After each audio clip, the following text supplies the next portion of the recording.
프랑스의 위대한 수도자 이 샤를드 푸코가 이런 말을 남겼습니다. 잘 들어보십시오. 하나님을 믿는 자에게 가장 어려운 것은 무엇입니까? 질문했을 때 바로 하나님을 믿는 것입니다. 하나님을 믿는 자에게 가장 부족한 것은 무엇인가? 바로 하나님을 향한 신앙이다. 어떻게 생각하십니까? 우리가 하나님을 믿고 따르고 있다고 하지만 여러분, 우리에게 사실 가장 부족한 것이 하나님을 향한 우리의 믿음 아닐까 싶습니다. 여러분, 우리의 믿음은 진짜입니까? 가짜입니까? 여러분, 진짜 믿음은 언제 드러난지 아십니까? 바로 위기와 고난 속에 드러나지요. 이런 말이 있습니다. 진짜 향나무는 찍힐수록 향이 나고 가짜 향나무는 찍힐수록 도끼날이 상한다라는 말이 있죠. 결국은 내 삶과 내 건강과 내 돈과 내 계획 모든 플랜이 깨지고 부서지는 그 순간이 바로 내 믿음을 진짜 확인할 수 있는 시간이라는 거죠. 내가 그 순간에 하나님을 진심으로 믿고 따른다면 그것은 하나님을 진심으로 믿는 자입니다. 그러나 그 순간에 하나님이 아니라 다른 것을 더 찾고 구한다면 우리의 믿음은 다시 좀 점검해 왔으면 좋겠습니다. 그래서요, 연약한 신앙인은 그 위기의 순간에 이 두 가지의 모습을 보인다고 합니다. 하나는요, 바로 결정적인 순간에 하나님을 보기보다는 나 자신을 본다라는 거죠. 내 상황과 내 처지를 더 확인한다라는 거죠. 하나님보다는 내 눈앞에 펼쳐진 그 상황을 더 크게 느낀다라는 것입니다. 여러분은 지금 어떤 고난과 위기와 어려움을 겪고 계십니까? 여러분, 그래서 지금이 중요합니다. 지금 우리가 해야 될 일은요, 내 처지를 보는 것이 아니라 내 상황을 한탄해하는 것이 아니라 바로 하나님을 보는 것입니다. 하나님을 전적으로 의지하고 하나님을 더 붙잡는 것입니다. 지금이 바로 내가 진짜이길 바라시는 하나님의 시간임을 여러분 믿으시길 바랍니다. 오늘 말씀은 바로 예수 그리스도를 믿는 우리와 또한 교회에게 하나님이 무엇을 주시는가에 대한 말씀입니다. 우리 7절 함께 읽겠습니다. 시작. 그러나 하나님께서는 우리 각 사람에게 그리스도께서 나누어 주시는 선물의 분량을 따라서 은혜를 주셨습니다. 아멘. 자, 하나님은 각 사람의 그 분량에 따라서 은혜를 주셨다라고 말합니다. 여러분, 복음을 한 단어로 정의한다면 바로 은혜라고 말합니다. 바로 하나님께서 죽을 수밖에 없는 우리에게 생명을 주셨지요. 우리를 사랑하시죠. 이게 바로 은혜입니다. 그래서 은혜란 헬라어로는 카리스, 히브리어는 헨이라 하는데 바로 축복, 사랑, 기쁨, 호의라는 뜻을 갖고 있어요. 이것은요, 일시적인 것이 아니라 영원한 것입니다. 그렇다면 이 은혜를 받을 수 있는 사람의 조건은 무엇인가? 제가 3가지로 정리해봤습니다. 하나는요, 자격 없는 사람입니다. 두 번째는요, 대가를 지불할 능력이 없는 사람이죠. 마지막 3번째는 바로 죄인입니다. 하나님의 은혜를 받을 수 있는 사람의 조건은 결국은 죄인이라는 거예요. 나에게는 아무런 능력이 없습니다. 아무런 가치도 아무런 힘도 없지요. 죄인이기 때문이죠. 우리 에베소서 2장 8절입니다. 시작. 여러분은 믿음을 통하여 은혜로 구원을 얻었습니다. 이것은 여러분에게서 난 것이 아니요 하나님의 선물입니다. 아멘. 여러분, 은혜는요 하나님의 선물입니다. 여러분, 구원은요 하나님의 선물이죠. 여러분, 복음이요 하나님의 선물입니다. 여러분, 선물은요 받는 사람이 결정하지 않습니다. 주는 사람이 결정하지요. 선물은요 주시는 분이 결정하는 거죠. 즉, 은혜는 자격 없고 대가를 지불할 수 없는 죄인인 우리를 위해서 주시는 하나님의 선물이라는 것입니다. 이것을 우리는 은혜라고 부르죠. 저는요, 이 은혜를 생각할 때마다 늘 누가복음 17장에 그 10나병 환자 사건이 생각납니다. 예수님이 하루는 이 갈릴리를 가시다가 이 한 마을로 들어가셨습니다. 그때 10명의 나병 환자를 만났지요. 여기서 심각한 문제가 발생합니다. 왜냐? 당시의 나병은요, 히브리어로 짜라트라고 하는데 어떤 의미냐면 신에게 저주받은 자라는 뜻입니다. 즉, 그 사람들은요, 하나님이 버린 사람들이다. 하나님이 저주한 사람들이라고 해서 그런 사람들을 아주 죄인으로 취급했지요. 그리고 그 나병 환자를 보는 즉시 부정하다를 외치고 그들에게 돌을 던져 쳐 죽일 수 있는 권한들이 있었습니다. 그래서 이 나병 환자들은 철저하게 사람들에게 격리되어서 자신만의 마을을 이루고 살았습니다. 이런 모든 관계가 깨어졌습니다. 모든 것을 잃어버렸습니다. 삶의 소망도 절망이 가득한 인생이지요. 그런 이들이 예수님을 만났습니다. 어떻게 했을까요? 우리 누가복음 17장 12, 13절입니다. 시작. 예수께서 어떤 마을에 들어가시다가 나병 환자 10사람을 만나셨다. 그들은 멀찍이 멈추어 서서 예수 선생님, 우리를 불쌍히 여겨 주십시오. 아멘. 자, 이들이 예수님을 만나자마자 소리를 높여 외쳤습니다. 여러분, 이들은요, 사실 소리를 높여 외칠 수 없는 존재입니다. 왜냐하면 모든 신체 기관이 연약하고 망가졌기 때문이죠. 혹시 소리를 높여 외치다가는 잘못해서 성대가 나가서 목소리도 잃을 수 있습니다. 그래서 이들이 소리를 높여 외쳤다라는 말은 바로 목숨을 걸고 한 행동이라는 것입니다. 예수 선생님, 우리를 불쌍히 여겨주십시오. 다시 말해서 우리 좀 고쳐주십시오. 이 말이지요. 결국 이 10명의 나병 환자 어떻게 되었습니까? 예수님이 고쳐주셨습니다. 참 아름다운 이야기이지요. 그런데 저는 이 본문을 묵상하면서 이상한 점을 하나 발견합니다. 아니, 놀라운 점입니다. 여러분, 분명히 고침받은 사람은 10사람인데 몇 사람만이 돌아와서 예수님께 감사하다고 고백했을까요? 예, 우리 15, 16절입니다. 시작. 그런데 그들 가운데 한 사람은 자기의 병이 나은 것을 보고 큰 소리로 하나님께 영광을 돌리면서 되돌아와서 예수의 발 앞에 엎드려 감사를 드렸다. 그런데 그는 사마리아 사람이었다. 아멘. 단 한 사람이었습니다. 제가 발견한 이상한 점은요, 아니 놀라운 점은 이것입니다. 여러분, 예수님이 이러한 상황을 아셨을까요? 모르셨을까요? 10사람은 고쳐졌는데 단 한 사람만 돌아와서 자신에게 감사를 표할 것을 아셨을까요? 모르셨을까요? 당연히 아셨죠. 놀라운 것은요, 그런데 예수님은 그 한 사람만이 아니라 10사람 전부를 다 낫게 하셨다는 사실입니다. 한번 잘 생각해 볼까요? 이들은 나병에 걸려서 모든 것을 잃어버렸습니다. 건강도요, 가족도, 직장도, 사회도 다 잃어버렸습니다. 그런데 예수님을 만나서 이 모든 것이 다 회복되었습니다. 예수님은요, 그 사람의 병만 고치지 않으십니다. 예수님은 그 사람의 인격과 모든 인생을 고치시는 분이시죠. 그런데 고침받은 10사람 중에 단 한 사람만이 돌아와 예수님께 감사를 표했다라는 거죠. 우리는 이 본문을 읽으면서 특별히 9사람을 향해서 이렇게 말합니다. 참 예의 없는 사람이구나. 참 버릇없는 사람들이다. 어떻게 자신이 회복되었는데 감사하지 않을 수 있을까? 여러분도 그러지 않으셨습니까? 그런데요, 제가 성경을 묵상하면서 놀랐던 점은 그 사람들의 행동이 아니라 바로 이것이죠. 우리가 믿는 예수님은 도대체 누구신가? 우리가 믿는 예수님의 은혜와 사랑은 얼마나 깊고도 넓은가? 왜요? 예수님은 단 한 사람만이 돌아와 감사를 표할 것을 아셨음에도 불구하고 10사람 전부를 다 낫게 하셨다라는 겁니다. 이것이 바로 은혜이죠. 이 은혜가 저와 여러분을 살렸음을 여러분 믿으시길 바랍니다. 제가 신학교를 다닐 때 한 교수님이 이런 말씀을 하셨어요. 들어보십시오. 교회는 자격 미달이 곧 가입 조건인 유일한 곳이라는 거죠. 교회는요, 세상에서 자격 미달이 곧 가입 조건인 유일한 곳이라는 겁니다. 여러분, 교회에 들어오기 위해서 필요한 것이 있다면 바로 자격 미달이에요. 부족함이죠. 연약함이죠.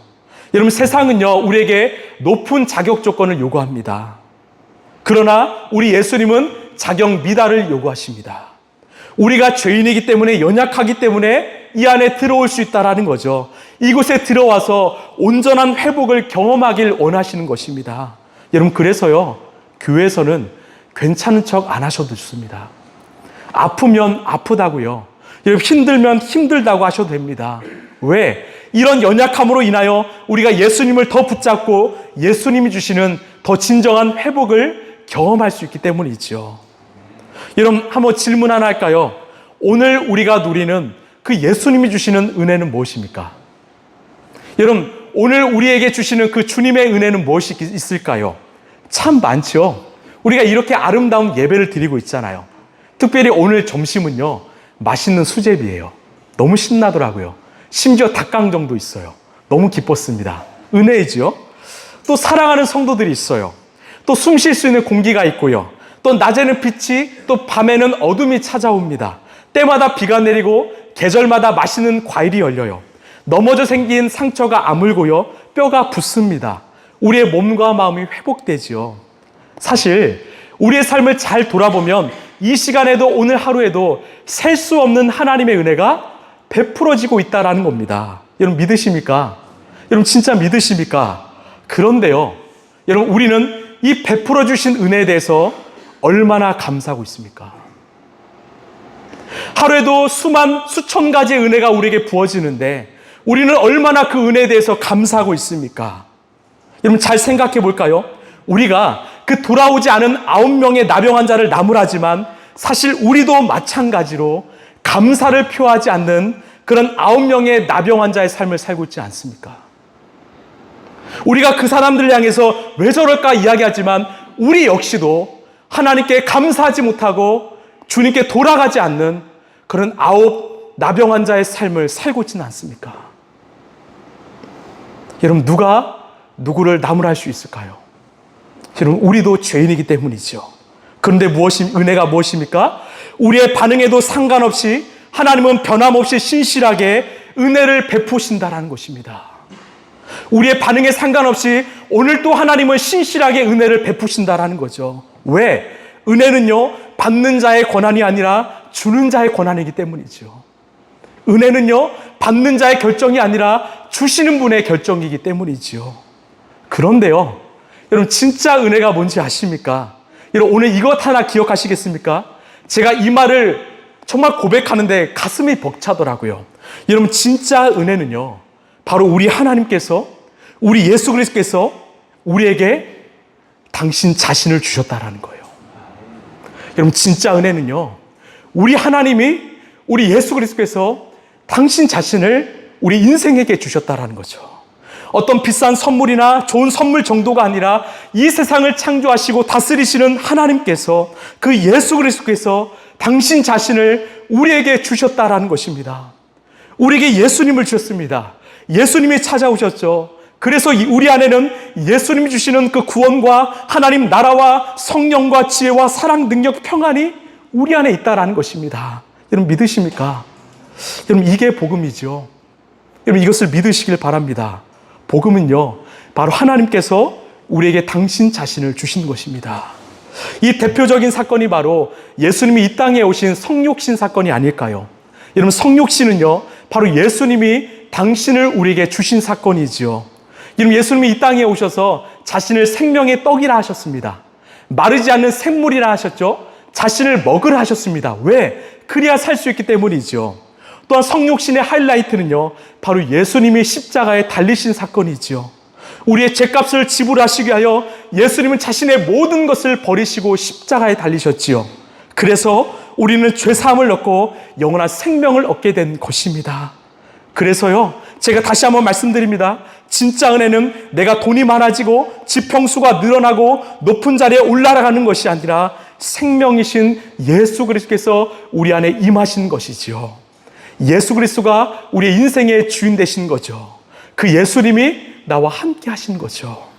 그래서 내가 날마다 은혜를 구한다는 것은요 바로 예수님을 구하는 것입니다. 주님 내게 은혜를 주시옵소서. 이것은 내가 예수님을 구하는 거지요. 예수님의 생명, 예수님의 진리, 그 소망을 구하는 것입니다. 그래서 이 은혜를 받은 자는 어떻게 살아야 될까요? 바로 나도 역시 우리 주님께 내 생명을 드려야 됩니다. 예수님이 나를 위해서 전부를 드리신 것처럼 우리도 우리의 전부를 드리길 원합니다. 여러분, 남편이 아내에게, 아내가 남편에게 줄 수 있는 최고의 선물은 무엇일까요? 나 자신을 드리는 거예요. 부모가 자녀에게, 자녀가 부모에게 줄 수 있는 최고의 선물은 무엇입니까? 우리 자신을 드리는 것입니다. 마찬가지로 내가 예수님께 드릴 수 있는 최고의 선물은요, 나의 삶을 드리는 것이죠. 하나님께 내 전부를 드리는 우리 라이프처치 성도들 되시길 간절히 소망합니다. 이게 은혜라는 거죠. 우리 7절 다시 한번 읽겠습니다. 시작. 그러나 각 사람에게 그리스도께서 나눠주시는 선물의 분량에 따라서 은혜를 주셨습니다. 아멘. 자, 하나님이 우리에게 은혜를 주시는데 선물의 분량에 따라서 주셨다라고 말해요. 여러분, 이 선물은 무엇일까요? 이 선물을 헬라어로 보면 이 카리스마라고 하죠. 카리스마. 은혜가 카리스, 또 카리스마라는 거죠. 이 뜻은요, 은사, 계획, 부르심입니다. 즉, 각 사람에게 은사와 계획과 부르심을 주셨다라는 거예요. 여러분, 이 은사는요, 사람마다 다릅니다. 그런데 우리가 주목할 것은요, 이 은사가 큰지 작은지가 아닙니다. 바로 은사를 주시는 분이 하나님이라는 거예요. 여러분, 우리는 하나님께 집중하길 바랍니다. 그런데 때로는요, 우리는 하나님이 아니라 하나님이 주시는 것에 집중할 때가 많습니다. 은혜도 마찬가지죠. 내가 어떤 은혜를 받았냐보다 은혜를 주시는 하나님께 집중하길 원합니다. 이것을 내가 한다면, 내게 주신 은사가 하나님의 전적인 계획이고 부르심을 안다면 우리가 어떤 은사이든지 그것이 크고 작든지 우리는 순종할 수 있는 거죠. 비교하지 않는 거죠. 왜? 주시는 분이 하나님이시기에 나에게 맞는 것을 주심을 내가 믿기 때문이죠. 우리 고린도전서 12장 4절입니다. 시작. 은사는 여러 가지지만 그것을 주시는 분은 같은 성령님이십니다. 아멘. 성령님이 주신다라는 거예요. 그렇다면 이 은사의 종류는 무엇이 있을까요? 제가 일전에 말씀드렸죠. 이 땅콩 하나로 300가지가 되는 상품을 발견한 이 미국의 농학자 이 조지 워싱턴 커버 박사에 대해서 말씀드렸죠. 여러분, 땅콩 하나가 300가지의 비전과 사명이 있었다면 우리 인간에게는 얼마나 더 많은 비전과 부르심과 계획과 뜻이 있을까요? 제가 성경에 기록된 은사에 대해서 짧게 좀 설명해 드릴게요.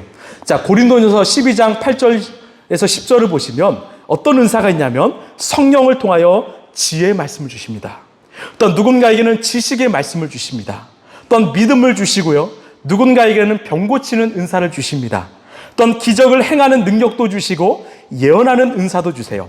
영을 분별하는 은사도 주시고 여러 가지 방언을 말하는 은사도 주시고 그 방언을 통역하는 은사도 주세요.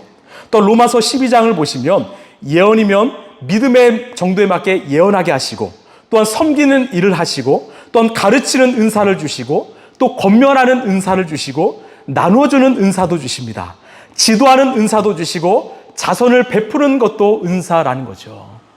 또한 오늘 말씀을 보면요, 에베소서 4장 11절을 보시면 누군가는 사도로, 누군가는 예언자로, 또한 복음 전도자로, 목사와 교사로 삼으셨다라는 거예요. 참 많은 은사들이 있습니다. 여러분, 이 은사는요, 바로 성령님께서 주시는 선물이라는 거예요. 여러분, 우리는요, 누군가에게 특별히 사랑하는 사람에게 어떤 생일이나 기념일에 무엇을 주죠? 선물을 주죠. 안 받아보신 건 아니죠? 네, 선물을 주죠. 그런데 그 선물이요, 선물을 받는 사람들에게 유용한 것일 수도 있지만 아닐 수도 있지요. 만약에 그 선물이 유용하지 않다면 안타깝지만 그 선물은요, 때로는 서랍이나 창고 안에 들어갈 수도 있습니다. 그런데 여러분 기억하실래요? 하나님의 선물은요, 은사는요, 결코 유용하지 않거나 필요 없는 것이 아니라는 것이죠. 절대로 선물이나 서랍이나 창고 안으로 들어갈 것이 아니라는 것이죠. 왜? 하나님이 우리를 잘 아시기 때문에 가장 잘 맞고 필요한 은사를 주셨기 때문입니다. 그런 재능과 능력을 주셨기 때문입니다. 여러분 믿으십니까? 그래서요, 우리는 받은 은사를 잘 가져가는 것보다 중요한 것은요, 잘 사용하는 것입니다. 은사를 간직하는 것보다 더 중요한 것은요, 잘 사용하는 것이죠. 여러분의 인생은요, 하나님께 잘 쓰임받게 되길 소망합니다. 제가 요즘 하는 기도가 있는데요, 우리 라이프처치 성도들의 삶을 하나님 귀하게 사용하여 주옵소서, 마음껏 사용하여 주옵소서, 이 기도가 먼저 나오더라고요. 이 복음서를 보면 이 달란트 비유가 등장합니다. 하루는 이 주인이 여행을 떠나면서 종에게 자신의 재산을 맡기지요. 이 성경을 보면 사람의 능력에 따라서 5달란트, 2달란트, 1달란트를 맡겼다라고 하지요. 우리는 이 본문을 읽으면 참 불편한 어떤 감정을 느낍니다. 그게 뭘까요? 왜 주인은 그 종들에게 차별하느냐라는 거죠. 아니, 동일하게 주지 왜 이렇게 차등해서 나눠줄까? 이런 생각도 듭니다. 그러나 제가 오늘 말씀드렸죠. 이 질문은요, 선물을 주시는 분이 아니라 받는 사람에게 초점을 맞추는 겁니다. 주인이신 하나님께서는요, 그 종에게 가장 알맞는 분량을 주셨다라는 거죠. 그것을 안다면 순종할 수밖에 없지요. 또 하나요. 한 달란트는 그렇다면 작을까요? 아니더라고요. 이 한 달란트를 보통 금 한 덩이로 표현하는데 무려 60파운드입니다. 우리로 환산하면 약 27kg이죠. 지금 금을 1kg의 가격이 약 9천만 원으로 환산합니다. 갑자기 좀 미소가 좀 나오는데요. 네. 그래서 27kg는요, 무려 24억 3천만 원이에요. 엄청난 금액이죠.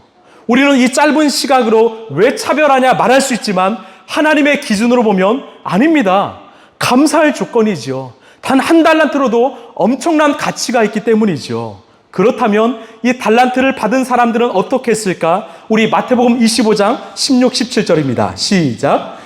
5달란트를 받은 사람은 곧 가서 그것으로 장사를 하여 5달란트를 더 벌었다. 2달란트를 받은 사람도 그와 같이 하여 2달란트를 더 벌었다. 예, 5달란트, 2달란트 받은 사람들은요, 그 돈을 가지고 최선을 다해 일했습니다.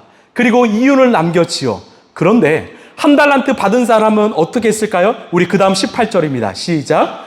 그러나 한 달란트 받은 사람은 가서 땅을 파고 주인의 돈을 숨겼다. 그냥 땅을 파고 묻었다라는 거죠. 사용하지 않았습니다. 자, 주인이 돌아왔습니다. 어떻게 했습니까? 이 5달란트, 2달란트를 주었던 자를 진심으로 축복합니다. 여러분, 그 이유가 무엇입니까? 우리 21절입니다. 시작.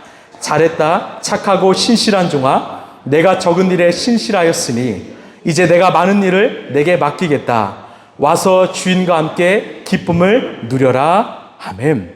여러분, 주인은요, 그가 얼마나 많은 달란트를 남겼는지 이야기하지 않습니다. 바로 그의 성실함, 신실함을 본 거죠. 즉, 내가 준 달란트를 최선을 다해 사용했기 때문에 칭찬한 거죠. 반대로 왜 한 달란트 받은 자를 책망했을까요? 우리 26절입니다. 시작. 악하고 게으른 종아, 너는 내가 심지 않은 데서 거두고 뿌리지 않은 데서 모으는 줄 알았다. 바로 게으름 때문이죠. 주인이 준 달란트를 최선을 다해 사용하지 않았기 때문에 책망받은 겁니다. 내가 준 것을 너희는 아무것도 쓰지 않았구나, 그냥 묻혀두었구나, 간직만 했구나, 책망받은 거죠. 여러분, 우리 하나님께서 우리의 인생을 무엇으로 평가하실까요? 내가 너에게 은혜를 주었는데, 내가 너에게 맞는 은사와 달란트와 재능을 부르심을 주었는데, 너는 이 땅에서 그 은사를 가지고 신실하게 살았니? 최선을 다해 사용했니? 아니면 게으름 피우며 허비하며 살았니? 이것을 평가하지 않으실까요? 그래서 저는요, 이 달란트를 때로는 생명으로 번역해서 읽습니다. 무슨 말입니까? 하나님이 주신 그 생명 인생을 하나님을 위해 신실하게 사용한 자는요, 저는 확신합니다. 하나님께 칭찬받을 것입니다.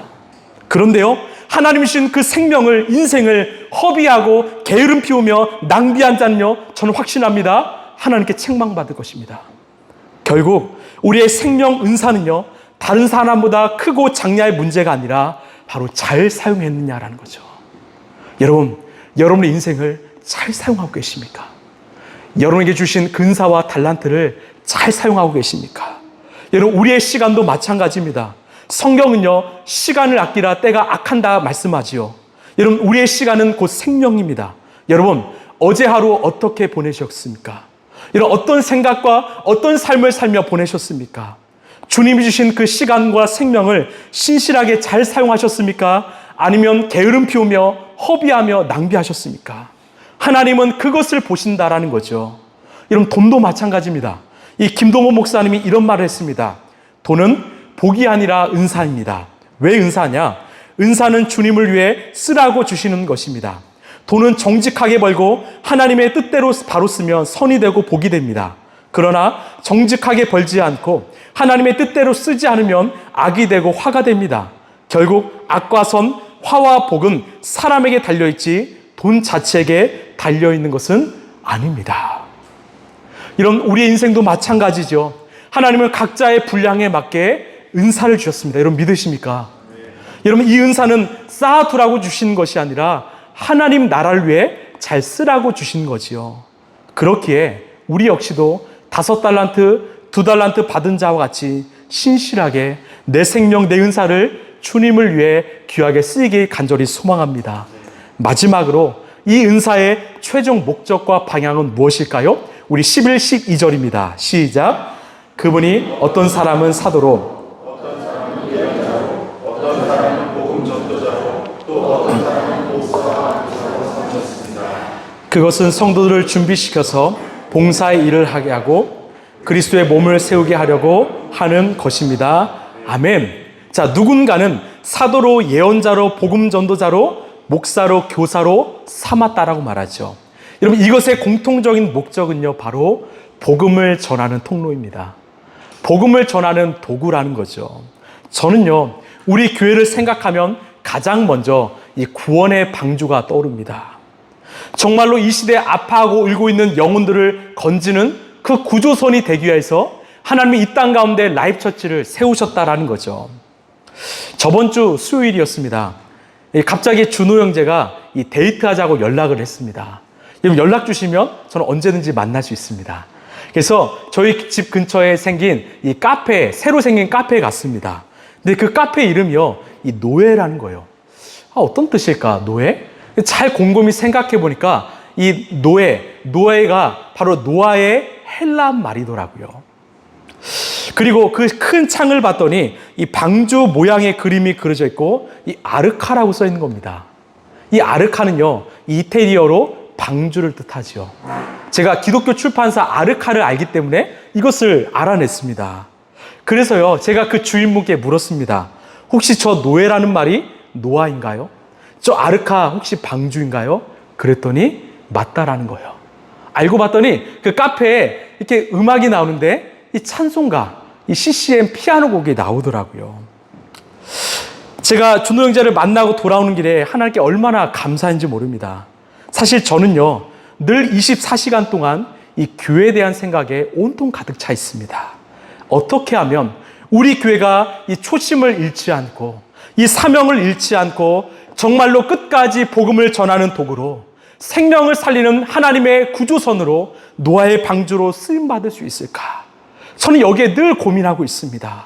그런데 마침 갔던 카페가 이 노아의 방주더라고요. 아, 맞아. 이것이 바로 우리 교회에게 주신 하나님의 사명이지. 하나님의 부르심이지. 우리가 어디에 있든지 하나님은 이것을 우리를 위해서 부르고 계시는구나. 확증받은 시간이었습니다. 말씀을 좀 마무리하겠습니다. 여러분, 하나님께서 여러분에게 어떤 은혜를 주셨습니까? 이런 어떤 은사와 달란트와 어떤 재능을 주셨습니까? 부르심을 주셨습니까? 간증만 하지 마시고 사용하시기를 바랍니다. 무엇보다 그것을 복음을 전하는 일에, 생명을 살리는 일에, 하나님 나라를 세우는 일에 여러분 아낌없이 사용하시기를 바랍니다. 그러면 하나님이 칭찬하실 거예요. 저는 소망합니다. 제 마지막 날에요, 하나님 앞에 섰을 때 저는요, 칭찬받는 것이 저의 꿈입니다. 누리야, 너 정말 수고 많았어. 정말 복음을, 넌 예수 그리스도를 정말 부인하는 이 시대 속에서 너는 나를 끝까지 부인하지 않았지. 너는 끝까지 내 복음을 전했지. 내가 칭찬한다. 바로 이 말씀이죠. 착하다 신실한 종아, 내가 적은 일에 신실하였으니 이제 내가 많은 일을 내게 맡기겠다. 와서 주인과 함께 기쁨을 누려라. 저는요, 소망합니다. 여러분이요, 하나님 앞에 섰을 때 모두 이 고백을 듣길 소망합니다. 모두가 칭찬한다. 수고했다. 너 나를 위해서 아낌없이 살았지? 내 품에 안겨라. 그래서 우리가 우리의 인생이 마지막 그 멈추는 날 정말 주님 앞에서 모두가 칭찬받는 그런 인생 살기를 간절히 소망합니다.